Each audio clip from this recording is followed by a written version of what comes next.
de 1930, chamado Mal-Estar na Cultura, que é um texto bastante conhecido de Freud, inclusive ganhou, né, foi escolhido um dos 100 melhores textos, né, do século XX.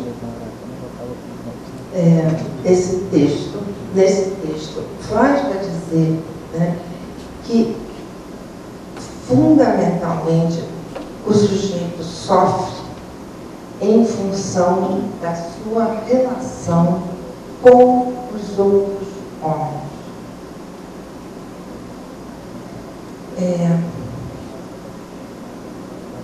Então, muito mais do que sofrer com o fato de sua impotência diante das intempéries da natureza, né?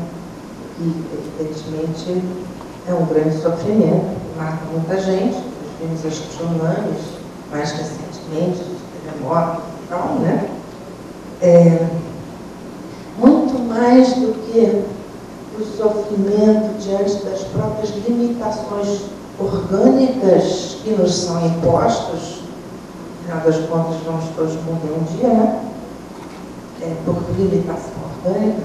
Então, muito mais do que esses sofrimentos, o ser humano sofre de sua relação com os outros homens. Por quê? Porque cada ser humano é um sujeito que se relaciona com os outros ou na posição de objeto dos outros sujeitos, ou fazendo dos outros objetos.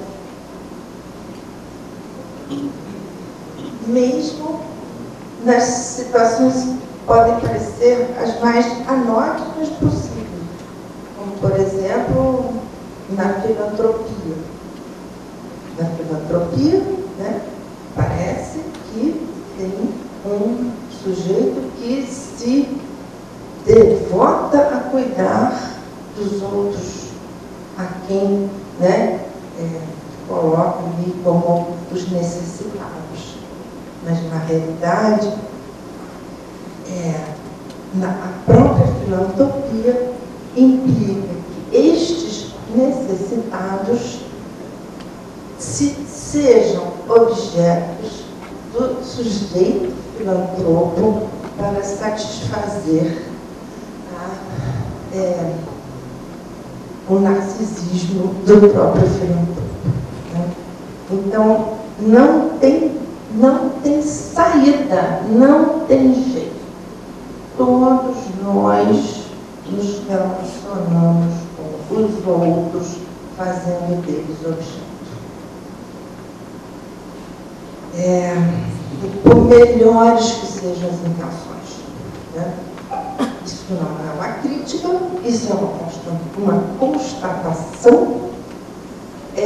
Então, diante dessa constatação, é melhor a gente saber disso do que ficar ignorando esse fato e fazer de conta que não é assim, né? Se é assim, então vamos ver o que a gente faz com isso.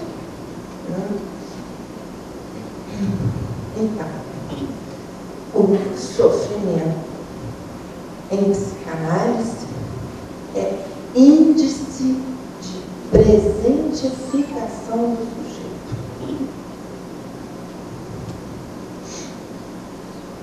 Ali onde há sofrimento, há sujeito. O que em psicanálise nós também chamamos sintoma. Onde há sintoma, há sujeito. Com efeito, o sintoma em psicanálise não é algo a ser estimulado, né, extraído, né, ou então vamos resolver esse sintominha aqui para acabar com esse sintoma, né, curado, como se diz em medicina, mas ao contrário, posto para falar. Ele fala do sofrimento daquele sujeito, na singularidade daquele sujeito. Não houver sintoma, não haveria sujeito, porque não haveria sofrimento. E fossem eliminados todos os sintomas, viveríamos numa sociedade sem sujeito, para a qual necessariamente psicanálise também já não mais serviria. Ou seja, nem pensar, né? Psicanálise é a coisa mais importante do mundo.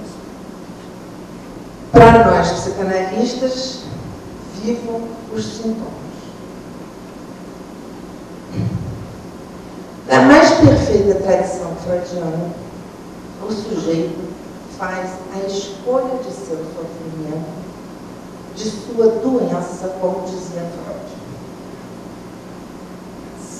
Isso não quer dizer que a adolescência seja uma doença, mas quer dizer que a adolescência também é um momento de um sofrimento muito particular, que é esse tempo da adolescência. Então, se a adolescência é uma escolha subjetiva, é também nessa, e uma escolha de um sofrimento, é também nessa escolha que se afirma um sujeito. No modo do sofrimento particular que é a adolescência. Então, estruturalmente falando, aí um sujeito que se afirma nesse momento da sua adolescência. Ele o faz sem se dar conta das consequências. A gente escolhe alguma coisa, uma doença, uma neurose, né? Ou uma psicose, sem nos darmos conta, sem contabilizar o preço que a gente paga por fazer uma escolha. E toda escolha exige um preço. Paga-se um preço para escolher.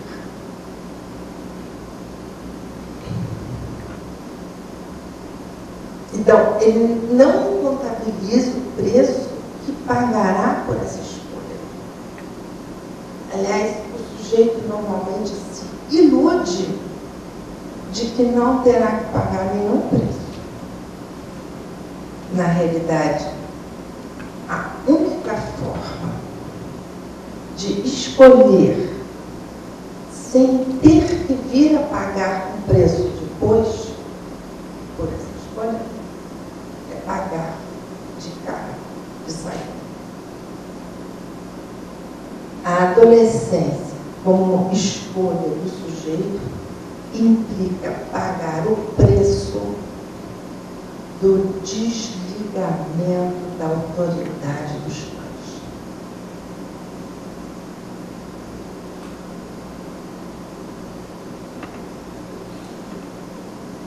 Assumir que eles não podem dar cobertura em tudo. Ou seja, em termos lacanianos, assumir que o outro, o grande outro, aquele com o qual nós temos uma relação hierarquicamente diferente, é barrado, é castrado. Ele não pode tudo. Ele não pode garantir o tempo todo e em todas as situações, com todas as consequências, a nossa existência. E é provavelmente a coisa mais difícil da gente se dar conta. Dessupor o outro como completo, furado. Né? Vocês aqui têm, eu acho que uma experiência bem boa para falar disso, né? Na medida em que em toda esquina a gente vê Sarney aqui, Sarney ali, Sarney lá. Malgrado a posição que você, né, se outorga a Sarney, né? Malgrado seus discursos, e malgrado, né, essa suposição de potência ao outro Sarney, muita coisa fica na mão. Né? Vocês observam isso porque também eu acho que vocês estão fazendo um esforço grande em vários projetos que eu pude presenciar aqui nesses poucos dias que tive presente no Maranhão.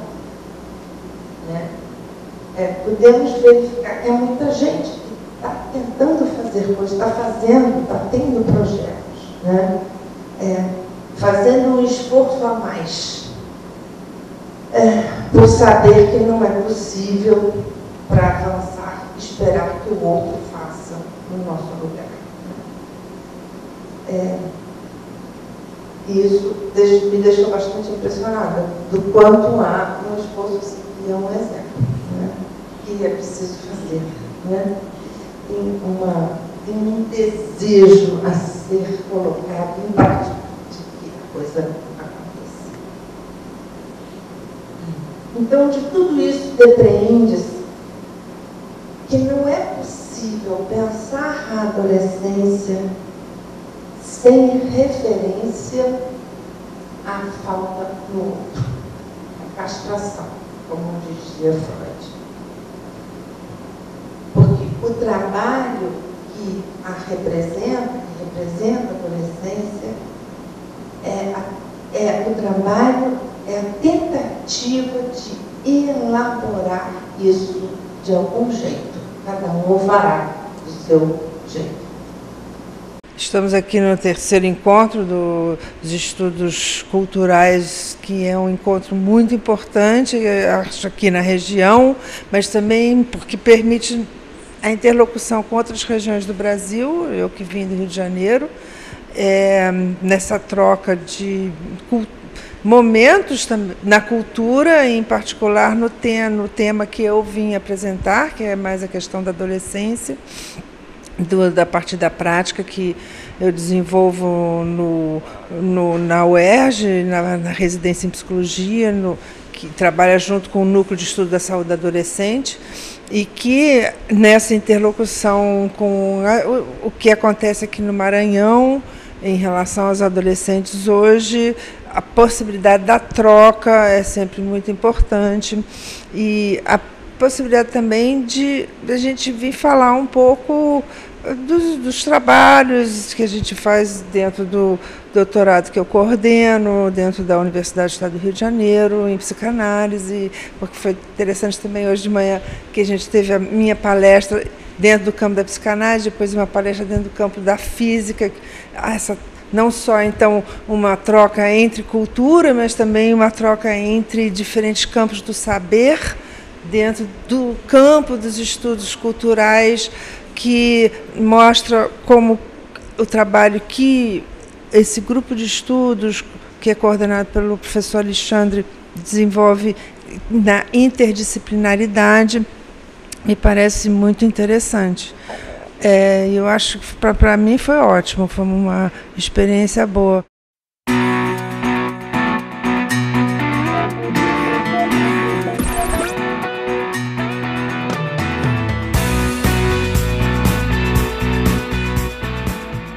No contexto que eu quero apresentar, vou subir no palco, acho melhor. No contexto que eu gostaria de apresentar, heurística é usada no sentido de descrever um dado fenômeno através de uma ideologia, de uma analogia. Quando nós temos diante da gente fenômenos e fatos que a gente não tem palavras ou não tem formas de descrever, a gente usa uma analogia. Na verdade, na minha opinião, se a gente for pensar mais aprofundadamente no que se faz, como se faz ciência, na verdade é isso que a gente faz. Na ciência a gente sempre está usando analogias, ou seja, a gente sempre está sendo heurístico. quando desenvolve o pensar, ou desenvolve a pesquisa sobre um certo tema. Ou pode ser também uma descrição supondo comportamento sem comprovação teórica. Tá? Eu vou ser mais específico nisso mais para frente. No caso de emergência, novamente, vamos procurar no dicionário. No caso Auretti, ação de emergir, aparecimento, nascimento, emergência de um astro. Na física, ponto de emergência, aquele por onde passam os raios de luz quando passam de um para o outro meio. Ocorrência, incidência, sucesso fortuito, as contingências da sorte de um país desarmado para a emergência de qualquer agressão. Pequena saliência, enfim, outra discussão. No caso do Aurélio, está daquilo que emerge, aparecimento, surgimento, enfim. Normalmente, em rodas de conversa de maneira geral, a gente fala em emergência, a primeira coisa que as pessoas tendem a pensar é em hospital, né? É pronto-socorro. Então, eu quero dizer que emergência, aqui no nosso caso, não é pronto-socorro. Tá? Em inglês, a coisa é mais bem definida, porque no inglês eles usam emergency para o pronto-socorro, enquanto que a palavra emergência continua sendo para o efeito daquilo que emerge, o afloramento. Afloramento o que é? O que aflora? Do botão para-se flor. Então, para significar emergência, é usada uma analogia com o processo da transformação do botão em uma flor. Quer dizer, nós estamos, para explicar o que é emergência, eu usei o termo afloramento, certo? E o afloramento é um termo que vem do processo de transformar botão em flor. Então, nesse caso, estou fazendo uma analogia para tentar explicar o que é emergência. Então, eu posso dizer que eu estou usando heurística. Tá? Usamos heurística para descrever a emergência. Analogia com o processo da flor, o afloramento. Tá? O que é emergência? O que é emergência foi cunhado por John Stuart Mill no livro A System of Logic, de 1962. John Stuart Mill é economista, famoso, filósofo, um dos fundadores do liberalismo, né, que já tinha percebido, tá, o que Aristóteles já chamava atenção. O tudo não é simplesmente a soma das partes. Esse é o ponto. Na questão da emergência, o ponto é esse. O tudo não é simplesmente a soma das partes. Tá? Isso é o que vai se desenrolar no debate que eu vou apresentar, desse debate que eu vou apresentar para vocês no momento. Tá? Eu me interessei, dá para ver que tem um título ali, né? Eu me interessei por emergência, né, quando eu me deparei com esse artigo do Zilberstein, na Revista Brasileira de Ensino de Física. Curiosamente, eu tive acesso a esse artigo, porque nesse número tem um artigo meu. Então, eu peguei a revista para ler o meu artigo, para ver se estava tudo bem, e dou de cara com esse artigo. Reducionismo e emergentismo é o tema que ele trata, e esse artigo, na verdade, é um trabalho de sociologia. Tá?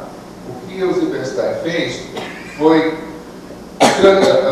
distribuir um formulário para ser preenchido a todos os sócios da Sociedade Brasileira de Física. Foi uma amostragem bem completa, bem feita, porque a Sociedade Brasileira de Física congrega praticamente todos os físicos do Brasil. Quem é físico no Brasil é membro da Sociedade Brasileira de Física. E ele o Zilberstein, na pesquisa, ele não fala isso, ele não nos alerta disso. Ele apenas faz perguntas e é uma pergunta do ponto de vista sociológico mesmo. Em função da resposta, ele vai fazer um estudo para ver se o físico brasileiro é emergentista ou o físico brasileiro é reducionista. E o resultado dessa pesquisa, não só surpreendeu a ele, mas a mim também, é que existe uma parcela muito grande, talvez a maioria, que se opõe ao reducionismo. Inclusive eu. Quando eu li o artigo e comparei com as respostas que eu coloquei no formulário, eu falei, mas eu não sou reducionista, eu sou emergentista. Foi quase uma descoberta, enfim, fusiva, né? Eu gostei de não me considerar, não ser um reducionista. Eu vou dizer por quê. O reducionismo se coloca, se encontra particularmente no campo da física das partículas elementares ou teoria do campo unificado. Eu acho que o próprio termo já diz o pensamento que as pessoas, que esse pessoal tem, né? A teoria do campo unificado foi fundada por Einstein, e a teoria das partículas elementares é uma descoberta que se desenvolvendo a partir das primeiras pesquisas em física nuclear e foram para além disso, né? Já os emergentistas se colocam numa posição de que existem fenômenos estranhos que não são redutíveis a comportamentos diretos, próprios, neutros, etc. A ideia é o seguinte: tem aqueles que pensam que o universo, o mundo vivendo, pode ser reduzido a algumas equações fundamentais. Tá? E essas equações se encontram justamente na física de partículas. Uma vez achadas essas equações, resolveu tudo. Então, quem defende essa ideia, quer dizer, o expoente dessa ideia, é o Steven Weinberg, que é o prêmio Nobel de 79, e que iniciou um debate com Philip Anderson, que é o prêmio Nobel de 77. Eu quero dizer que são prêmio Nobel, estou dizendo que o pessoal que está envolvido nesse debate não é um pessoal pequeno, não é grupos de radicais sem poder, gente quente, é gente que está na liderança de grandes projetos. Tá? No caso do Weinberg, a coisa sumiu, o debate sumiu de tal forma, tais contornos, em que o Weinberg faz esse tipo de comentário. Um dos membros do painel, da defesa da Constituição, que é o constitucionismo, que eu vou falar disso, argumentou que não deveríamos dar a impressão de que pensamos que a física das partículas elementares seja mais fundamental do que outros campos, porque isso tendia a enraivecer nossos colegas em outras áreas da física. Então, finalmente, prometo, juro que é a última coisa que eu apresento, uma heurística que eu quero apresentar para entender emergências é a entropia. Tá? Vou dizer por quê. A entropia foi introduzida por esse alemão aqui, Rudolf Clausius, né?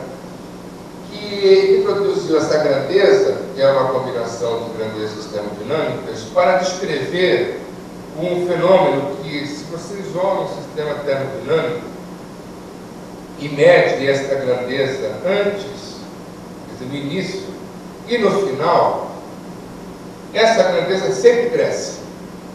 É isso que observou Clausius, é por isso que introduziu essa grandeza. Então, a entropia é uma grandeza que num fenômeno, numa experiência ou num processo termodinâmico, faz sempre crescer, mas sempre vai no sentido positivo. Tá? Vamos lá, se você quiser pensar no universo, um sistema termodinâmico, e pode ser pensado assim, tá? a entropia do universo sempre cresce. Tá? E essa é a grandeza que o Clausius introduziu, e a subutilidade é essa. Tá? No entanto, ela tem uma natureza um pouco assim, estranha, não é estranha, mas é um pouco difícil de entender. Não se entende entropia de forma fácil. Tá? O Boltzmann, que é um físico vienense, genial, um dos grandes gênios do século XX, na minha opinião, apesar de falar isso em 77, mas faleceu no início do século XX, sugere que a entropia reflete o número de estados termodinâmicos livres do sistema. Como é que eu explico isso? Vamos dizer, aqui, se a gente pensar que essa plateia é um sistema termodinâmico, tá? O número de cadeiras livres reflete a entropia. Tá? De tal forma que, sabe, uma palestra, tá? Não aconteceu, mas também ela começou com uma entropia grande, né? O número de cadeiras vazias é maior do que o número de cadeiras ocupadas. Então, a entropia da palestra começou grande. Tá? Mas à medida que vai avançando o tempo, dependendo do carisma do apresentador, dependendo do tema, que é indigesto, confesso, né? E dependendo da forma com que ele apresenta e também do estado que as pessoas estão, as pessoas tendem a se levantar e ir embora. E à medida que eu vou avançando, e vou avançando além do meu horário, as pessoas têm compromissos, têm outras prioridades, vão se retirando do ambiente. Então, o número de cadeiras vazias está aumentando. A tendência é aumentar. Então, esse é o conceito de entropia. Tá? Estados livres do sistema. Pode voltar? Tá? Bom, Shannon, que é um engenheiro elétrico, foi contratado pela TIT americana para estudar, achar maneiras de como transmitir canais de voz, ou quantos canais de voz pode ser colocado em um cabo. Tá? Isso é um problema sério para uma empresa de comunicação. E se você tem uma população de 1 milhão de assinantes, se você só pode botar um canal de voz por assinante, você tem que distribuir 1 milhão de cabos. Isso é um problema sério. Então, vamos ver se é possível colocar mais canais de voz em um cabo só, para reduzir esse número. Tá? Ele foi contratado para isso, foi trabalhar na Bell Labs, que é uma empresa que é um laboratório da TIT. Ele desenvolveu, fez experiência, desenvolveu fórmulas e tal, e achou uma fórmula, tá? Que ele não sabia dar o nome, ele não sabia o que queria dizer. Então ele procurou o Oppenheimer, que é um físico conhecido também, foi o líder do projeto Manhattan, que desenvolveu a bomba atômica. Depois ele viu que usaram a bomba atômica para combater as civis, ele liderou um protesto, foi acusado de comunista, foi perseguido pelo macartismo, mas enfim, estava por ali. É um físico dinamarquês, quase foi expulso dos Estados Unidos, mas era amigo do Shannon, ou fez amizade com o Shannon, ele frequentava muito a Bell Labs. E aí o Shannon perguntou para o Oppenheimer, mostrou a forma para ele e falou: olha, o que eu chamo isso aqui? Tem alguma paralelo isso? Não sei que nome eu daria aí. O Oppenheimer viu, olhou e viu que era a fórmula do Boltzmann. Exatamente, a forma da equação era igual à forma do Boltzmann para a entropia. Aí ele falou: ó, chama de entropia. Eu lembro que tem uma cara que entropia está termodinâmica. Aí eu falei: não vou chamar isso de entropia, você está maluco, eu não sei o que é isso, como é que eu vou me defender? Eu vou apresentar isso, os físicos vão cair de pau e vão dizer: ó, está chamando de entropia por quê? Eu não vou saber dizer por quê. Aí eu pergunto: não se preocupe, o físico também não sabe o que é isso, então pode dar o nome de entropia, tranquilo, que o físico não vai perturbar você. Ele deu certo, tá? E o que ele fez, isso que é importante que eu quero citar, o que ele fez foi tirar o conceito da termodinâmica, tá? E colocar para o contexto da comunicação. Tá? A tal ponto que, para o físico, hoje, entropia está associado à informação. Tá? Sem querer, o Shannon deu um grande salto na compreensão do que é entropia.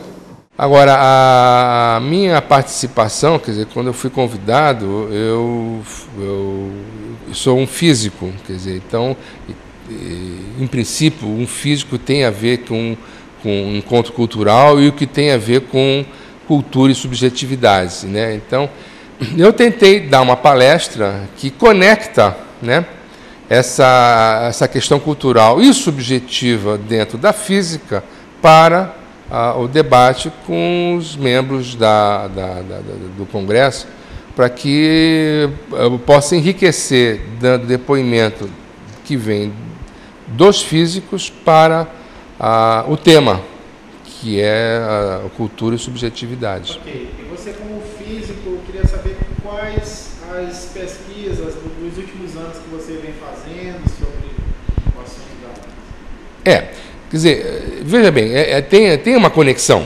tá? Por quê?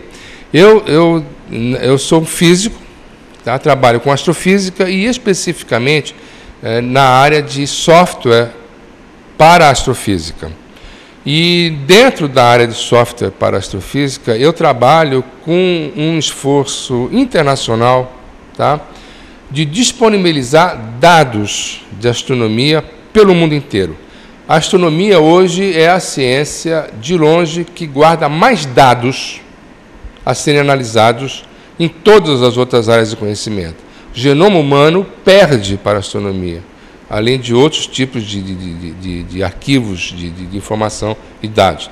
Então, lidar com esses dados é um problema social, tá? É um problema cultural que é pertinente ao astrofísico, ao físico.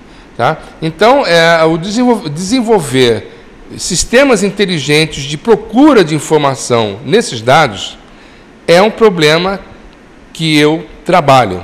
E eu acho que isso tem a ver com uma ação social, que seja ação social entre os astrônomos, mas, de qualquer forma, é uma ação social. É uma ação que envolve o interesse da comunidade da astronomia e de quebra para a humanidade em geral, que é tão interessado na questão da astronomia, né? No universo e no cosmos, de maneira geral.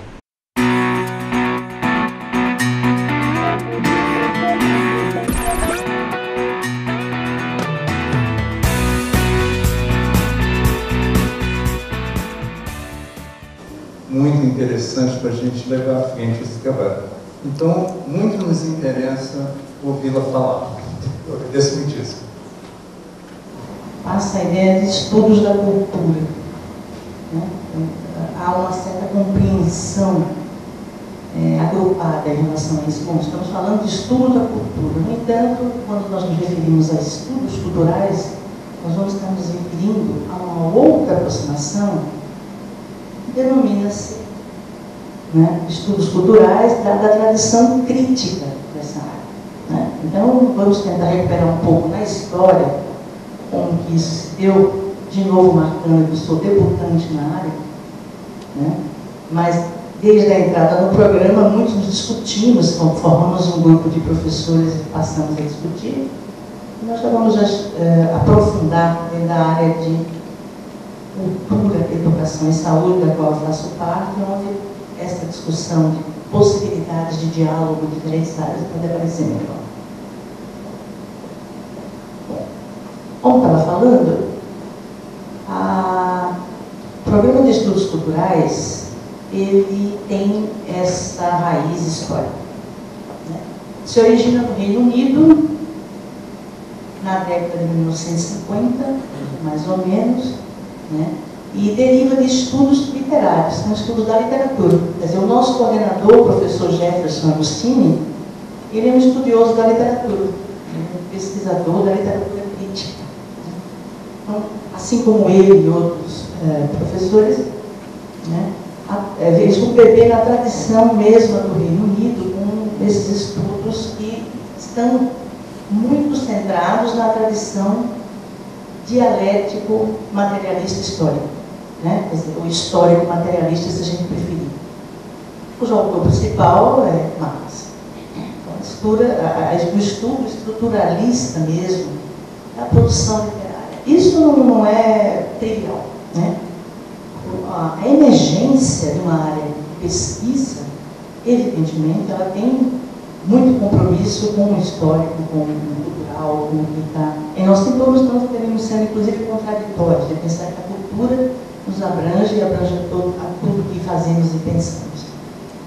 Nasce num cenário de muita resistência, principalmente da classe operária inglesa, né? Greves, com resistência à chamada exploração do trabalho.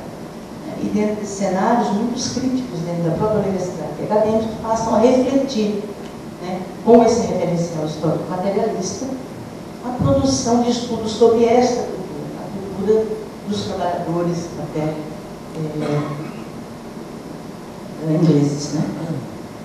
Muito bem, mais para frente, e aí eu vou dar um salto de 30 anos, né, 1980, já na década de 1980, e nós sabemos que vários objetos, eles não eram objetos de pesquisa dentro da área das humanidades, das áreas sociais. Então, essa também é uma característica do estudo cultural. Nasce buscando objeto de pesquisa como a classe trabalhadora inglesa, que não era objeto de pesquisa até então. Então, o que acontece com a história, nós podemos resumir em alguns fatos aqui, né? Em vários outros detalhes, mas para chamar a atenção. Então, a partir de 1980, os estudos culturais, essa chamada comunicação e pesquisa, proliferam nos Estados Unidos da América, né?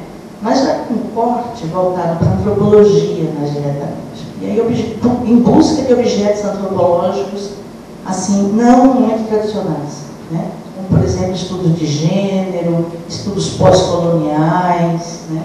Das populações pós a ocupação dos seus territórios por, né, outras populações, a filosofia estruturalista, semiótica, várias dessas de origem francesa. Então, a tradição francesa vai trazer uma fonte importante para pensar e produzir nessa nova linha de investigação americana, né? Isso dos anos 80. Quando nós olhamos para a nossa produção brasileira, nós vemos também que experimentamos uma diversidade de novos objetos, não só a partir de 1980, até anterior a isso. São de 1980, 1970, os estudos sobre as chamadas periferias, por exemplo. Né? Então, só para citar o estudo da Teresa Caldeira, né? A respeito de periferia e a política dos outros, dentro do meu campo, as políticas sobre envelhecimento. Né?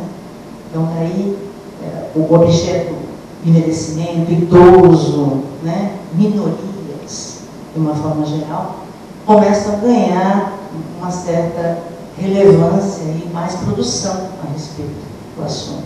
Né?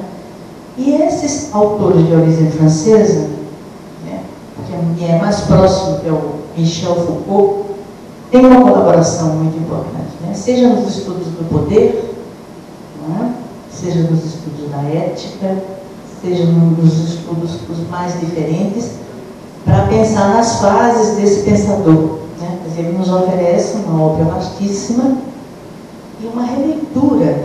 Né? Na verdade, na minha formação, essa releitura vem sendo feita dentro do que é saúde, o que você pode pensar das instituições de saúde. E Foucault traz, por exemplo, a questão da normalidade, coloca em evidência a discussão sobre as instituições, normalidade, sobre o poder. Né? A primeira fase do Foucault também nos ajuda, né? É a fase mais da arqueologia. Né? Então, descrever toda a formação do saber, a famosa palavra e as coisas, né? Que é a obra mais expressiva nessa direção, e que contribui. E muitos de nós, dos estudos culturais, lançam a mão da produção do Foucault para desenvolver algumas de nossas pesquisas. Né? De qualquer maneira, né, os objetos artísticos, culturais, também muito consagrados, eles começam a receber outras visões. Né? Não só novos objetos surgem, objetos que são mais tradicionais, vamos chamar assim, são revisitados. É o caso, por exemplo, dentro da saúde, eu me sinto mais à vontade, no estudo sobre a prática em saúde. Como que é a prática? O Foucault nos traz a questão da prática em saúde, das suas produções são a história da loucura, né? Também vigiar e punir, entender basicamente a disciplina, o controle, né? Foucault é mais afeito à disciplina do controle, mas nos dá a possibilidade de perceber o controle, as relações de poder dentro disso tudo. Então, uma revisitação é possível a partir da produção dos franceses, para citar um dos autores. Não gostaria de deixar de citar o William Williams, também a respeito da sua reflexão, né? A sua reflexão sobre cultura e sociedade. E há uma produção que, na verdade, é um colóquio que o William Williams fez a respeito de natureza e cultura. E para a linha na qual eu estou sentada, de educação e cultura, que nos parece fundamental. É uma rediscussão sobre a possibilidade de pensar natureza e cultura e natureza como, na verdade, uma grande produção conceitual, sem uma dicotomia sobre o que é natural, né? Então, é interessante essa produção, acho que muitos de nós conhecem, que o Williams nos propõe uma reflexão sobre a natureza como um construto, né, que faz parte também da produção social e cultural. Quer dizer, natureza não está separada. Ele dá o exemplo no final de semana, por exemplo. Né? As pessoas trabalham nas cidades, elas têm uma vida bastante atribulada, e daí, agora eu vou para a natureza. Né? Ele chama a atenção. Precisamos refletir, né? Somos ou não parte da natureza? E a cultura, é possível separar a natureza da cultura, que não é a única reflexão, mas é uma reflexão muito produtiva, por nos instigar, inclusive, a pensar que a própria produção pós-industrial não é ela a única que traz problemas da relação cultura-natureza e natureza-cultura. Né?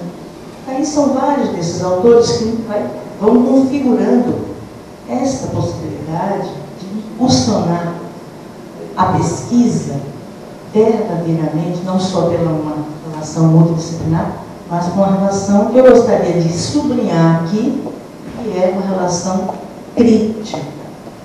Né? Não crítica no sentido ligeiro, que muitas vezes nós podemos pensar essa palavra, crítica no sentido de... O meu tema dentro do programa de estudos culturais é o tema cultura, educação e saúde. E ele é um tema bem relevante porque é um tema inovador.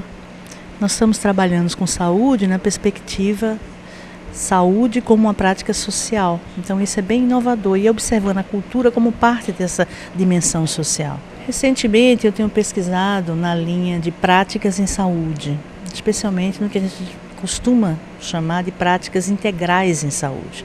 São práticas que levam em consideração não só o aspecto biológico, mas também o aspecto social, o aspecto psicológico, o aspecto cultural daquelas pessoas que procuram, né, as práticas em saúde.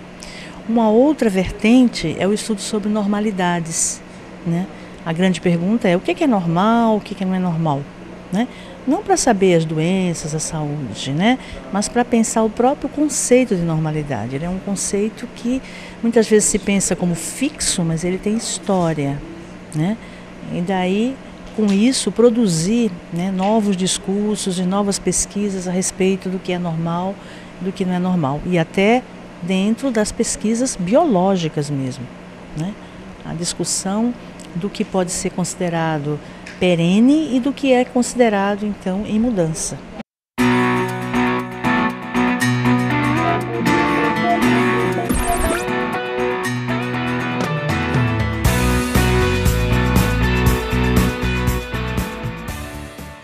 Ontem foi discutida a questão da capoeira como atividade cultural e Eu venho pesquisando sobre a história do esporte, na realidade.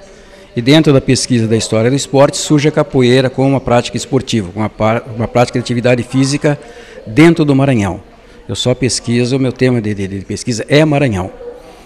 E como dentro de uma perspectiva histórica. Então, o surgimento da capoeira, do movimento da capoeira ou das capoeiras no Maranhão, desde quando ela aparece e como ela se desenvolveu ao longo desses quase 200 anos que você já tem registro aqui no estado. Eu venho desenvolvendo uma pesquisa a respeito de redes de sociabilidade na internet, compartilhamento de arquivo e os impactos disso sobre os métodos de ensino e aprendizagem da capoeira nos dias de hoje, né, na sociedade interligada em rede, né, participação da internet, a penetrabilidade desse aparato tecnológico, né, nas práticas cotidianas das pessoas. Aí eu pego a capoeira para pensar a respeito disso. Agora, minha participação ontem na mesa, eu estava apresentando um trabalho que eu desenvolvi alguns anos atrás, onde eu tentava fazer uma leitura, uma interpretação em cima das notas sobre a capoeira que eram veiculadas pelo jornal A Pacotilha no final do século XIX.